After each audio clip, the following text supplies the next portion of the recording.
Welcome back, guys. We're talking about the Ohio State impact of the NFL draft this year. A little lighter than we're used to. Only four drafted players, although Josh Proctor, Xavier Johnson, Matt Jones, they are three of the undrafted kids that have signed to this point. Still nothing for Mayan Williams, but you and I were talking about kind of next year going forward. And, we also referenced Michigan getting 13 players drafted, a record for the school.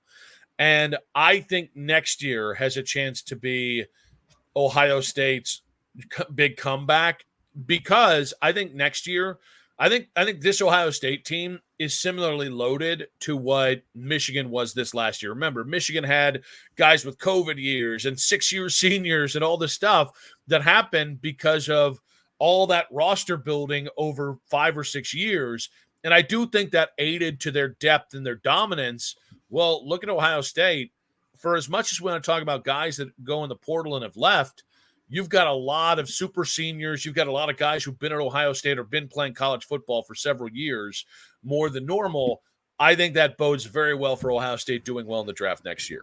Oh yeah, I mean, I think your comparison to Michigan's pretty solid in terms of just like the talent they have coming back. I mean, I brought it up last segment, but just the defense alone, you have so many guys that I think are going to be draft worthy. Whether it's Denzel Burke, pretty much the entire defensive line, Tyleik Williams, Jack Sawyer, JT Tuimoloau. I think I'm never going to get it right ever.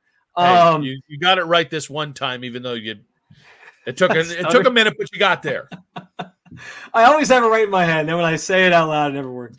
But anyway, yeah, like the entire defensive line pretty much has a chance to be drafted. On the offensive side, you got both Trevion Henderson and Quinshon Judkins. There might be an offensive lineman in there that finds his stock rising this offseason and makes a play for the draft. And then obviously on the outside, the receiver position, you got Emeka Egbuka as the big target out there. So as the next great wide receiver prospect to come out of Ohio State. So yeah, I think you're talking about a number of those guys probably being first rounders. And I would venture to say Ohio State probably ends up with double-digit draftees next year, which, like you said, is a step back in the right direction towards what the program's more accustomed to. Well, and what's funny about what you're saying is it wasn't just that they had only had 4 guys drafted. We're used to having 4 guys in the first round. Yeah. And I was looking at USA Today had a first-round mock, the all too early. And granted, by the way, but yeah, it's because here's the thing. It favors schools like Ohio State and Georgia and, the schools that have that it's just easy to bank on their talent. But that being said, the other reason I hate them is just like there's so much that's going to happen.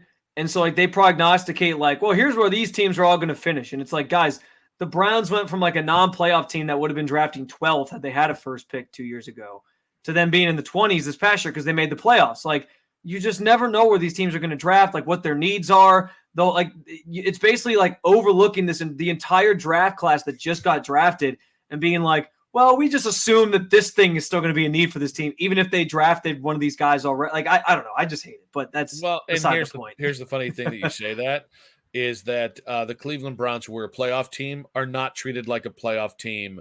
And this is they are like a mid-round team. So they're like a mid-first round team. So go bleep yourself there, USA Today. Now, with this being said, Ohio State has 6 players coming off the board in the first round. If I asked you to pick who you think has the best chance to be the first player taken from Ohio State next year, who would you say off the top of your head? Top of my head, I'm torn between 2, but I think I would lean Emeka Egbuka because just because of the value placed on wide receivers at the NFL level. If he goes out and has a big year with Will Howard as the quarterback and puts up the numbers, somebody will maybe move up to get him, or he'll be valued at a higher level because he plays that position specifically. But the other one I think would be close because there's a supreme value on this position is going to be Denzel Burke because lockdown corners I think are hard to come by. But did you look at the mock draft first? I mean, I skimmed through it, but I did you see that Denzel was the first one? I don't think I would have picked Denzel to be the second guy. I might have said Tuimoloau or Jack Sawyer. I think you cheated. You No, cheating bastard. I really didn't cheat. Like, how is it cheating? I'm giving you my opinion. I know. I feel like you're like, I'm going to say Emeka Ibuka, So but really I'm going to hedge my bet with no, Denzel no, no, no, because I no. just looked My at them. answer is Emeka Ibuka. I'm not riding the fence on this one. I just said I thought Denzel would be like next in line. But to your point of like the pass rushers, I think for me, and again, this goes back to what we sort of said about the silliness of these way too early mock drafts anyway.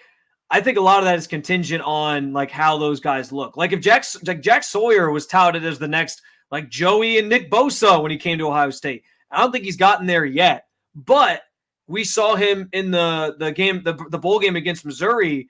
That was maybe the best he's looked in his Ohio State career. So if he takes that next step now, fourth year in the program as a leader on that defense, and he becomes this elite level pass rusher, then yeah, I think then the math changes on like, do I think he now goes higher than Emeka Ibuka? Maybe, because pass rushers, again, another premium position at the NFL where they want those guys. And the same thing with JT Tuimoloau. Like if he has another great year, maybe he's going higher in the list. So it's kind of a wait and see thing with all these guys. But I think sitting here today, just because of I've seen it from Emeka Ibuka, and I know wide receivers so valued, I would say Emeka Ibuka. Well, and don't sleep on Tyreek Williams, who they do have going in the first round as well. That was a guy. So it's funny, Jack Sawyer, I thought really the last 3 or 4 games of the season, including the Michigan game, including the bowl game, including all the lead up to it, I thought Jack Sawyer was really special. I thought Tyreek was just consistently really, really good. And especially the second half of the season, but like overall, I thought Tyreek, I think it would not surprise me if Tyreek had a kind of out of nowhere monster type year this year. Now, I thought what was interesting is, and I think maybe the most interesting draft stock for Ohio State, I think some people will say Will Howard, and I totally get it. If Will Howard comes out and balls out, which he has not done to this point, if Will Howard comes out and balls out, I could see Will Howard really going from maybe a day 3 pick to maybe being a guy that gets up there on day 1 or even early day 2. But to me, the most interesting draft stock is TreVeyon Henderson, because TreVeyon is the guy that when he gets going, you cannot doubt he is unstoppable. And for as much as we've talked about Marvin Harrison Jr., once TreVeyon came back, it was punch for punch who was more important to that Ohio State offense, which is wild because Marvin Harrison Jr. might be the best football player, might be the best wide receiver we've ever seen come out of Ohio State. So I think TreVeyon's a guy who, if TreVeyon had been there for 3 years, clean bill of health, and just played every game, I think TreVeyon would have been a top 32 pick. Yeah. And I don't think there's a chance in hell he'll be one now because the injuries history.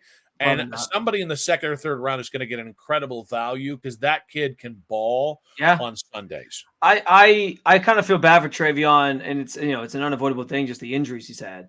But like coming in, I mean, he was drawing comparisons to like Maurice Clarett, like those days of Ohio State, and like Heisman Trophy candidate, and he is that caliber of a running back, which generally would get you, first round conversation at the NFL level when you're that good. And we know like the value on running back in the NFL goes down every single year. So of course there's like less and less. I mean, Trey Benson was the first to go and he went like late second round, I think, or something like that.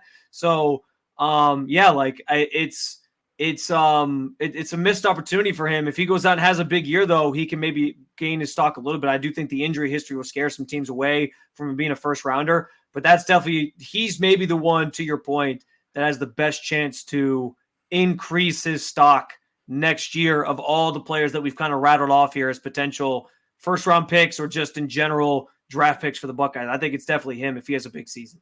I will say though, the guy that I'm most, so this is obviously 1 year out, the guy that I'm most curious about how people view him will be Sawyer. Yeah. And a lot of it is, and so like Tuimoloau, I think you just watch the tape. The dude makes special plays. Tyreek makes special plays. Special players. They've got a lot of those guys, by the way. But with Jack, it's not that he doesn't pop off the tape. It's just that like, the guy that he reminds me of, and this might sound like I'm trying to knock him. It's Vrabel coming out of Ohio State. Where Vrabel was like, well, we don't know if he's a 4-3 edge. We don't know if he's a 3-4 edge. We don't really know where he fits. And then he went to Pittsburgh, which is a place where usually they crush those kind of picks. He was okay in Pittsburgh. It wasn't until he got into New England where they really unlocked the full Vrabel. And it's because they didn't just pigeonhole him as a one-type player. And I kind of think that's Jack Sawyer. Like, I think and by the way, I think Jack's a little bit bigger than Mike was in college. But, like, I think Jack could be one of those guys who might end up not being a first-round pick, might not end up even being a second-round pick, might kind of be overshadowed by Williams and Tuimoloau. But once you get him into the right situation in the NFL, could end up being a guy that just plays a decade long. Because, Vrabel played a decade plus, and really the key to his run was health and landing in New England after that rookie deal in Pittsburgh. Yeah, I mean, obviously we're all excited about the guys on the offensive side of the ball for Ohio State this year and seeing what they bring to the table and what Will Howard's going to look like, what the sort of two-headed monster running back's going to look like and how they utilize those guys. But I'm with you that one of the more curious players to keep an eye on just this upcoming season for Ohio State is going to be Jack Sawyer, because I mean, I truly, Nick, like, after the one positive I felt after the Missouri Bowl game, the Cotton Bowl, was the Cotton Bowl, right? Peach Bowl? Yes. Okay. Don't do that, because you've said it. I was messing up. You've said it so many times that it's now breaking my brain when you ask me the fucking question. It's the Cotton Bowl. Like, that was the one positive I had, was how dominant he looked. And again, if that's like setting the stage for him to have one of these just, double-digit sack seasons where he's just wreaking havoc, yeah, like, his stock's going to rise, and it's going to mean good things for Ohio State. And I'm like super excited to see what the next phase of Jack Sawyer looks like.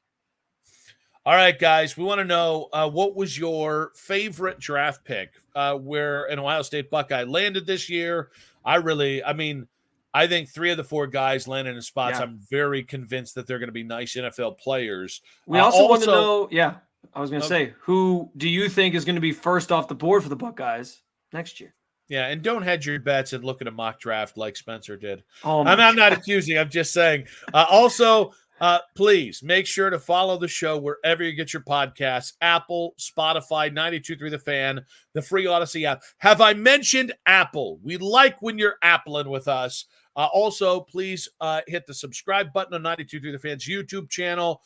Comment on our videos, like our videos. We appreciate all the interaction. I like to hop on there once a day or so, or every couple days, to make sure that we're fulfilling our promise and interacting with you guys. Spencer, good show, buddy. Always a pleasure, Nick. We should be back later this week with more Ohio State current roster episodes. So we look forward to that, guys. We'll get to it, guys. Go Bucks.